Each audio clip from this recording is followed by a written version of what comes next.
सुप्रभात विद्यार्थियों, जैसा कि आज विषय हिंदी और पाठ है अपने किया व किया के भेद। कौन सा पाठ है विद्यार्थियों? किया व किया के भेद।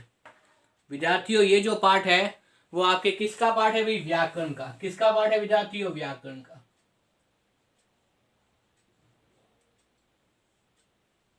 देखिए विद्यार्थियों, किया और किया के भेद के बारे में मैं आपको बताऊंगा।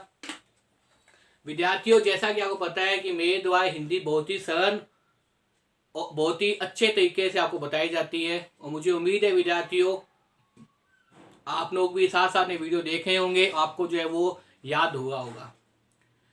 किसी भी हिंदी के अंदर चाहे कोई भी बुक हो आपकी, और व्याकरण का कोई भी टॉपिक हो, उसको बड़े विस्तार से समझाने का प्रयास किया है। एक एक टॉपिक के अंदर जितने भी प्रकरण होते हैं, जैसे इससे पहले मैंने वीडियो बनाई थी विशेषण के बारे में, तो विशेषण के एक एक भेद मैंने बड़े ही सरलता के बताए थे। एक एक पॉइंट में लेकर मैंने अपनी वीडियो बनाई थी, और आप लोगों ने वीडियो को देखा भी था, ताकि विशेषण संबंधित पर्सन कभी भी आपके क्या आगे गलत ना हो। इसलिए विशेषण के बाद में अगला जो टॉपिक आता है वो आता है किया और किया के भेद।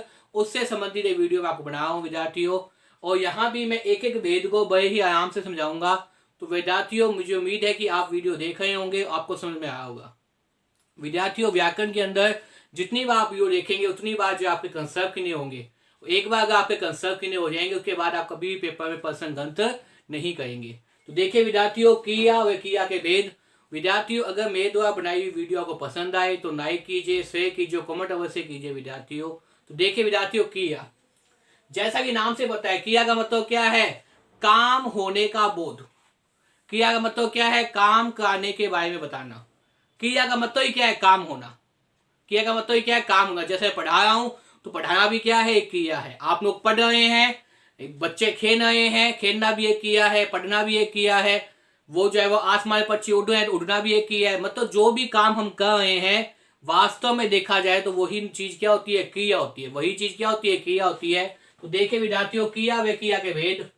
किया, जो शब्द किसी कार्य के होने, जो शब्द किसी कार्य के होने या करने, जो शब्द किसी कार्य के होने या करने, अथवा किसी घटना के घटने, अथवा किसी घटना के घटने, किसी व्यक्ति या वस्तु की स्थिति, किसी व्यक्ति या वस्तु की स्थिति आदि का बोध कराते हैं, आदि को बताते हैं, वे क्या कराते हैं? वे किया कराते हैं। वो क्या कराते हैं विद्यार्थियों? वो किया कराते हैं, वे किया कराते हैं। देखिए विद्यार्थियों, जो शब्द किसी कार्य के होने, मैंने पहले बताया था आपको कि किया के अंदर क्या होता है विद्यार्थियों? कोई ना कोई काम होता है। क्या होता है? कोई ना कोई काम होता है। तो जो शब्द किसी कार्य के होने या करने, अथवा किसी घटना के घटने, या किसी वस्तु की स्थिति, अवस्था आदि का बोध कराते, आदि को बताते हैं, वे क्या कराते हैं? वे किया कराते हैं। वो क्या कराते हैं? किया। तो बहुत ही महत्वपूर्ण भाषा है किया के बारे में, कि जो शब्द किसी कार्य के होने या करने, अथवा किसी घटना के घटने, अथवा किसी घटना के घटने, या किसी व्यक्ति या वस्तु की स्थिति, किसी व्यक्ति या वस्तु की स्थिति आदि का बोध कराते हैं, आदि को बताते हैं, वे क्या कराते हैं? वे किया कराते हैं। वो क्या कराते हैं? किया कहलाते हैं। देखिए विद्यार्थियों, किया के भेद। किया के जो भेद है वो दो है विद्यार्थियों। आगे देखिए, किया की परिभाषा मुझे उम्मीद आपको समझ में आ गई होगी। काम करने का बोध ही वास्तव में क्या किया है। तो आगे देखिए विद्यार्थियों, किया के भेद। देखिए किया के भेद, किया के जो भेद है दो प्रकार के होते हैं। किया के दो भेद हैं, मुख्य रूप से दो प्रकार के दिए हुए बुक के अंदर।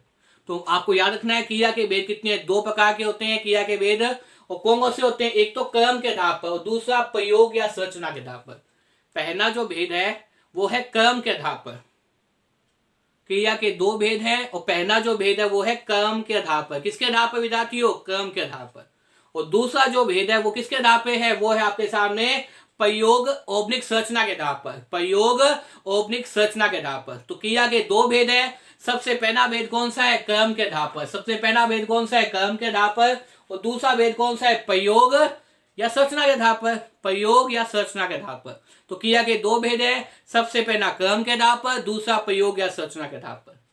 अब देखिए विद्यार्थियों, क्रम के आधार पर भी किया के आगे दो भेद फिर कर सकते हैं। आगे वो कौन सा है? एकर्मक किया और सहकर्मक किया।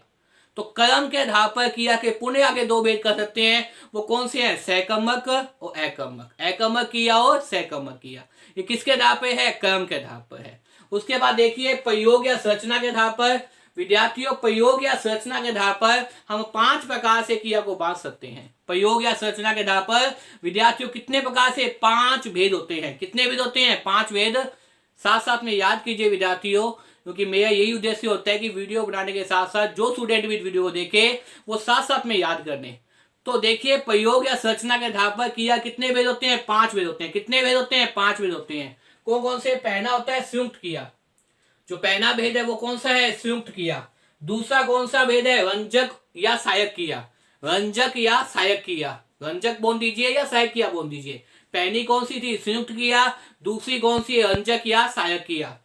तीसरी कौन सी है? नाम धातु क्रिया। तीसरी कौन सी है? नाम धातु क्रिया। तीसरी कौन सी भेद है? नाम धातु क्रिया। आगे कौन सा है? पेनाथ क्रिया। पेनाथ क्रिया मतलब प्रेरणा प्रदान करने वाली क्रिया। पेनाथ क्रिया। अंतिम कौन सी है? पूर्वकालिक क्रिया। अंतिम कौन सी है विद्यार्थियों? पूर्वकालिक क्रिया। तो याद कर लीजिए साथ साथ विद्यार्थियों, प्रयोग के आधार पर किया गया 5 भेद है। सबसे पहला कौन सा है? संयुक्त क्रिया। सबसे पहला कौन सा है आपके सामने? संयुक्त क्रिया। उसके बाद कौन सा है? रंजक या सहायक क्रिया। उसके बाद कौन सा है? रंजक या सहायक क्रिया। आगे कौन सा है? नाम धातु क्रिया। आगे कौन सा भेद है? नाम धातु क्रिया।